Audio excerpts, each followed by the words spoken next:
안녕하세요. 법도 전세금 반환소송센터입니다. 오늘은 전세금 미리 돌려받기에 대해 자세히 알려드리겠습니다. 전세 계약 기간이 아직 남았는데 갑자기 이사를 가야 하는 상황이 생기곤 합니다. 직장이 바뀌거나 결혼이나 출산을 앞두거나 자녀 학교 문제로 거주지를 옮겨야 하는 일은 누구에게나 일어날 수 있습니다. 이때 가장 먼저 떠오르는 질문이 바로 전세금을 미리 돌려받을 수 있느냐 하는 것입니다. 결론부터 말씀드리겠습니다. 임대차 계약서에 적힌 만기일 전에는 전세금을 받을 법적 권리가 없습니다. 임대인이 동의하지 않으면 만기 전 반환 청구는 어렵습니다. 다만 상황에 따라 미리 받을 수 있는 길이 열려있고 만기 후에 받지 못하는 경우에는 법으로 해결할 수 있는 명확한 방법이 있습니다. 먼저 만기 전에 전세금을 미리 받을 수 있는 방법을 정리해 드리겠습니다. 첫 번째는 임대인과의 협의입니다. 임대인이 흔쾌히 동의하면 가장 깔끔한 방법입니다. 두 번째는 새로운 세입자를 직접 구하는 방법입니다. 임차인이 새 세입자를 데려오면 임대인 부담이 줄어 협의가 쉬워집니다. 보통 부동산 중개수수료는 임차인이 부담하는 조건이 일반적입니다. 세 번째는 전세보증금 반환 보증보험 활용입니다. HUG나 SGI 같은 보증기관에 가입되어 있다면 만기 후 일정 조건이 충족되었을 때 보증기관을 통해 먼저 보증금을 받을 수 있는지 확인해 보시면 좋습니다. 문제는 임대인이 협의에 응하지 않거나 만기가 지났는데도 새 세입자가 들어오면 주겠다는 핑계를 반복하는 경우입니다. 전세금을 돌려달라고 하면 임대인들이 자주 하는 말이 있습니다. 새 세입자가 들어와야 돈을 드릴 수 있어요. 지금 돈이 없어서 못 줘요. 부동산 경기가 안 좋아서 기다려주세요.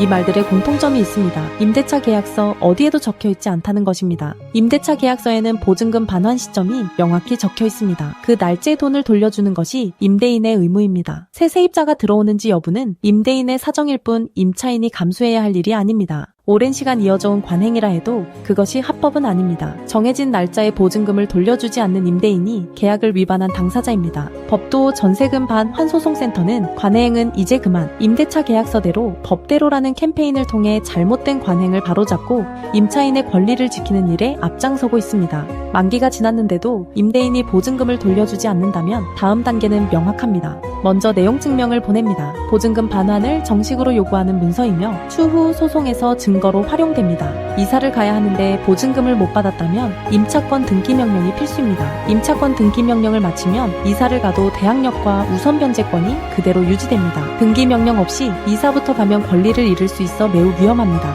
내용 증명에도 임대인이 응하지 않으면 전세금 반환 소송에 들어갑니다. 일반적으로 소장 접수 후 판결까지 4개월에서 6개월 정도 걸립니다. 임대차 계약서, 보증금 영수증, 내용 증명 등 증거가 분명하면 승소 가능성이 높습니다.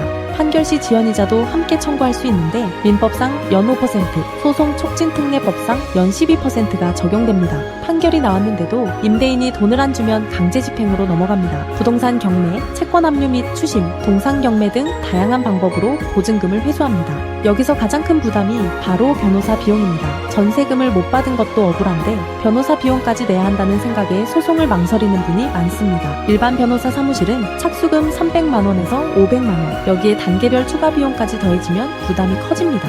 법도 전세금 반환소송센터는 다릅니다.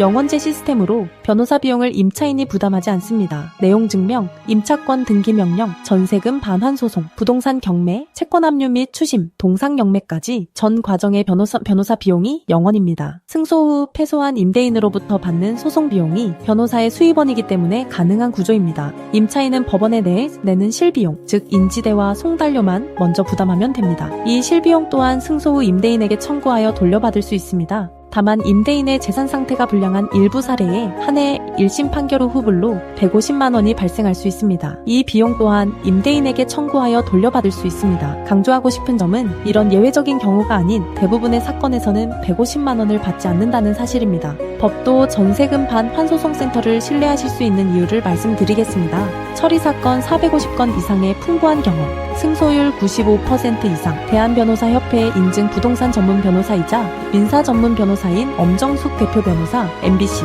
KBS, SBS 등 지상파 방송 다수 출연, 전세금 반환 소송 매뉴얼, 책 집필, 전국 사건을 전화 한 통으로 처리해드립니다.